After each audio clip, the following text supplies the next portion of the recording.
Notre soirée qui se poursuit donc avec le débrief, Renaud, et avec vous, Nicolas Boudot. Bonsoir, conseiller en communication au cabinet Tilder. Vous venez, comme chaque jeudi, avec notre sondage Opinionway pour Tilder et LCI. Les questions que nous vous avons posées sur les mouvements sociaux. On va d'abord regarder ce qui est une ou peut-être la séquence du jour. À peine rentré de New York, on l'a évoqué avec Julien, Emmanuel Macron était à Marseille pour visiter les futurs sites des Jeux Olympiques avec le président du CIO et Anne Hidalgo, mais aussi Tony Estanguet qui a montré une équipe absolument tout sourire, voilà, tout sourire, jusqu'à ce que Emmanuel Macron aille à la rencontre de quelques personnes dans les rues de Marseille. Entendez qu'aujourd'hui les Jeux Olympiques c'est complètement pourri et que de toute façon les Jeux Olympiques ne sont pas Madame, mais vous savez les Jeux Olympiques c'est ça ne fera que le bonheur des grosses formidable. des multinationales. Et donc s'il y a des gens qui râlent tout le temps pour tout, Mais non, donc râlez, évidemment que non. et moi je suis Mais content, évidemment que non, fier, on va pas- et la France gagnera. Râler, Renaud, pour Emmanuel Macron, il n'en restera pas quelque chose, mais rien. Non, cette scène est tellement symbolique du choc de culture et du choc d'image entre Emmanuel Macron et certains Français.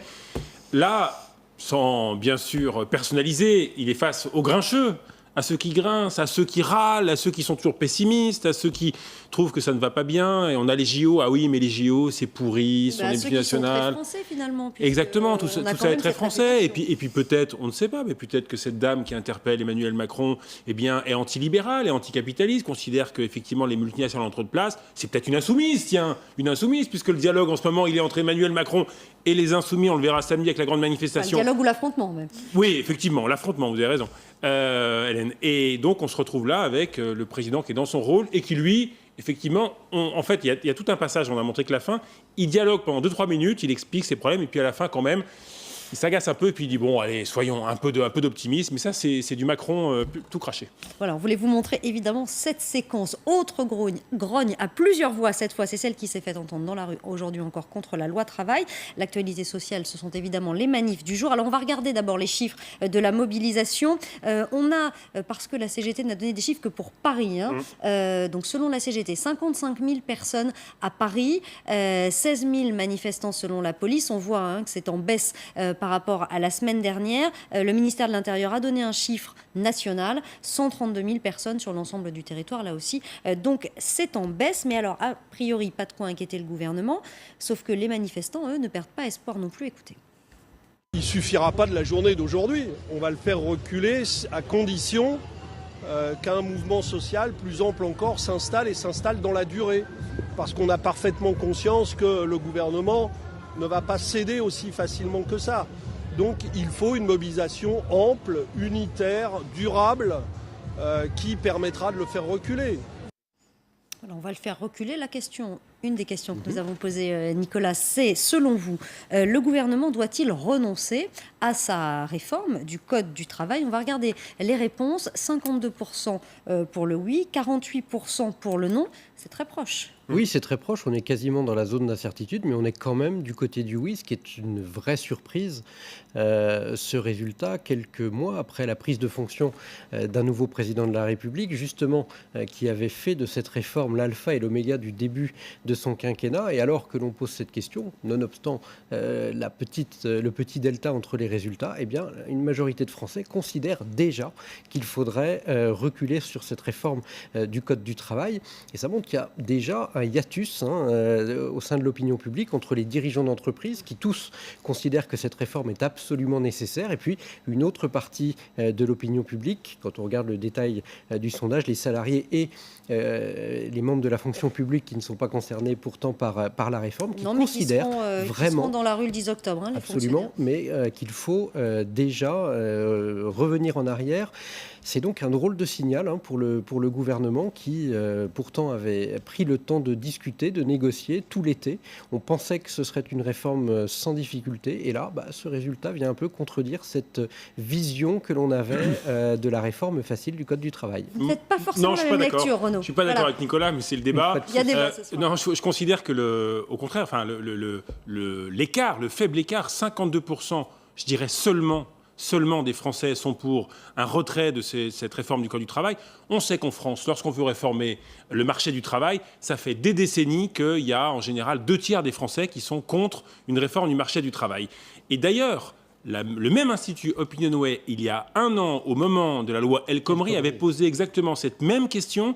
À l'époque, 64% des Français étaient pour que le gouvernement cède.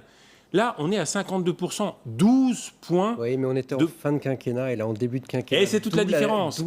Et c'est toute la différence. Mais, me semble-t-il, lorsque l'on regarde vraiment le détail des chiffres, on s'aperçoit effectivement que, encore une fois, on est en France et ça fait des années que cette réforme inquiète. Il n'y a pas assez de pédagogie. Sûrement du gouvernement, il y a une majorité des Français qui est inquiète, mais encore une fois, l'écart se réduit. On était cet été et avant l'été avec des chiffres qui étaient plutôt à 58-42, là 52-48. Je trouve que pour le gouvernement, c'est plutôt une bonne nouvelle. Et ça ne semble rien infléchir, parce que ces ordonnances, elles sont demain. Elles sont demain au Conseil des ministres. Elles seront signées. La réforme va vraisemblablement passer. Oui. L'autre question, on a vu les chiffres de la mobilisation que l'on a posée. Est-ce que cette mobilisation va s'intensifier? On va d'abord écouter la réponse de 2 politiques qui étaient présents dans le cortège parisien. Je le redis, c'est que le début. C'est que le début. Samedi, il va y avoir la masse. Et puis à partir de lundi, on va entrer dans une série de mouvements sociaux catégoriels, plus par branche, de ce que j'ai compris des consignes syndicales. Donc on fait que commencer. La mobilisation, elle s'étale, c'est pas sur une journée. Et honnêtement, les ordonnances de travail, personne n'en veut. Vous n'avez pas envie d'être plus précaire et d'être moins bien payé demain et plus facilement licenciable. Vous, pas davantage que qui que ce soit. C'est la raison pour laquelle il faut insister. Ceux qui manifestent, ils le font parce qu'ils n'ont pas eu le droit de s'exprimer autrement. Ils n'ont pas voix au chapitre, donc ils manifestent. Et voilà, moi j'attends du président de la République qu'il s'oppose en garant d'un droit essentiel qui est celui de manifester et qu'il ne le méprise pas. Ce n'est que le début. Voilà ce que dit Jean-Luc Mélenchon. Lui, ce sera samedi, le Rassemblement de la France Insoumise. Benoît Hamon dans son sillage. Alors voyons ce que vous en pensez. La question, pensez-vous que la contestation va s'intensifier dans les semaines qui viennent? On est sur un écart beaucoup plus important que sur la question précédente. Oui, 72%, non, 28%. Moi, là, je suis à peu près sûr d'être d'accord avec Renaud. Ça dit exactement ce que pensent les Français, qui considèrent qu'il est absolument impossible de faire une réforme du marché du travail ou du code du travail sans avoir une foultitude de manifestations et un conflit social qui va en s'alourdissant et qui dure et qui se durcit et qui potentiellement peut abîmer l'ensemble du quinquennat d'Emmanuel Macron, parce qu'on se rappellera toujours des manifestations, même si elles sont assez peu suivies, qui auront émaillé le début du quinquennat sur la réforme du travail. Sa popularité et sa capacité à pouvoir faire des réformes sans qu'une partie de la population, même minoritaire, n'occupe le pavé des grandes villes et notamment de Paris. Et c'est ancré dans le souvenir des Français. Et cela dit quelque chose de l'état d'esprit de l'opinion publique. Oui, mais c'est justement cet état d'esprit-là qu'il a pointé, Emmanuel Macron. Il a anticipé tout ça en disant « mais la France n'est pas réformable ». Il a besoin de manif. Pas trop, mais un peu.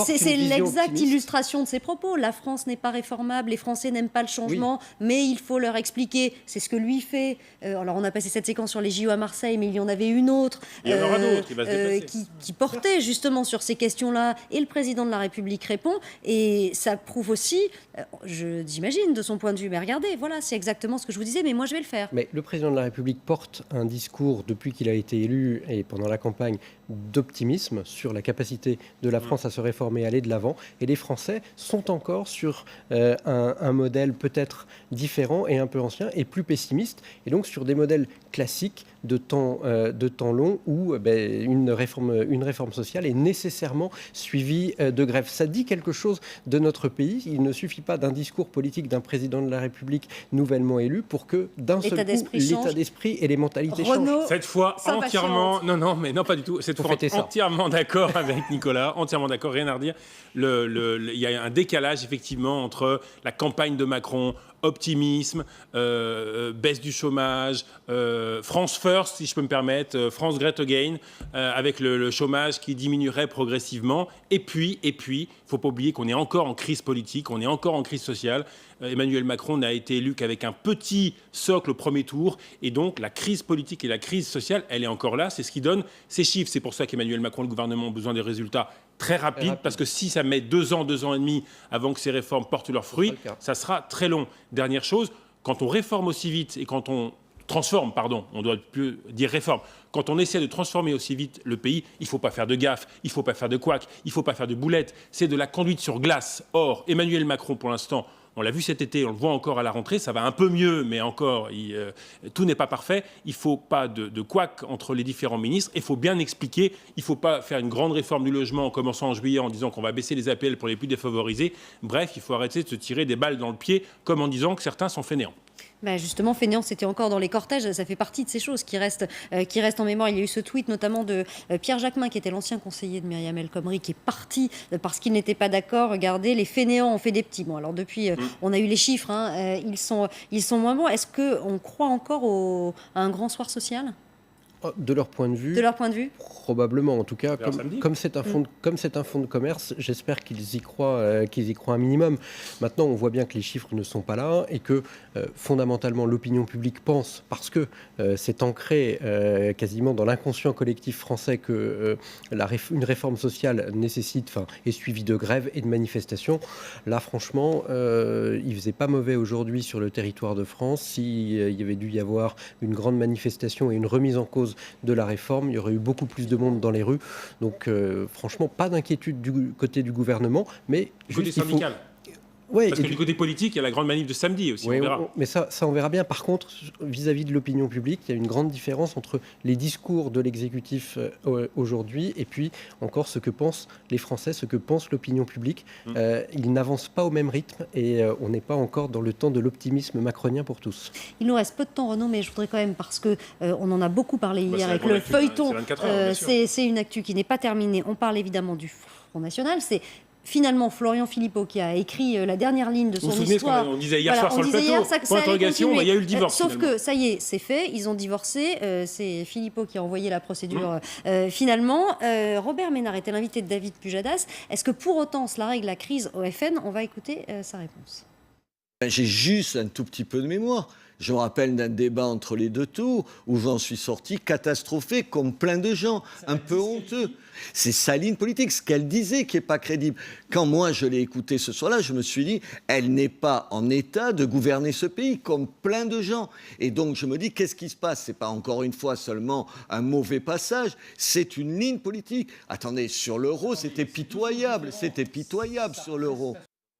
Il faut faire vite, Renaud, mais lui, il le brise, ce tabou. Marine Le Pen, elle doit partir aussi. Exactement, et Robert Ménard a dit chez David Pujadas tout à l'heure, tout haut, ce que beaucoup pensent tout bas au sein du Front National. C'est-à-dire que...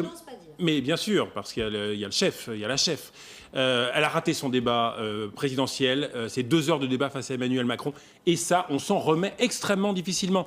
Ça l'a considérablement affaibli, Marine Le Pen, d'un point de vue psychologique, d'un point de vue politique, d'un point de vue stratégique. C'est pour ça qu'il y a cette guerre des chefs autour d'elle. C'est que certains voient qu'elle est affaiblie, et Florian Philippot l'a dit hier, elle a laissé faire tous ces conflits.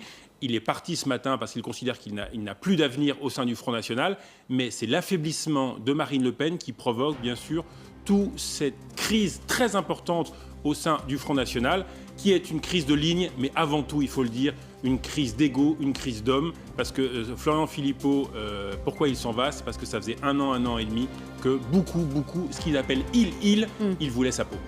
Merci beaucoup à tous les deux. Vous restez avec nous dans un instant. C'est le journal de 22h sur LCI.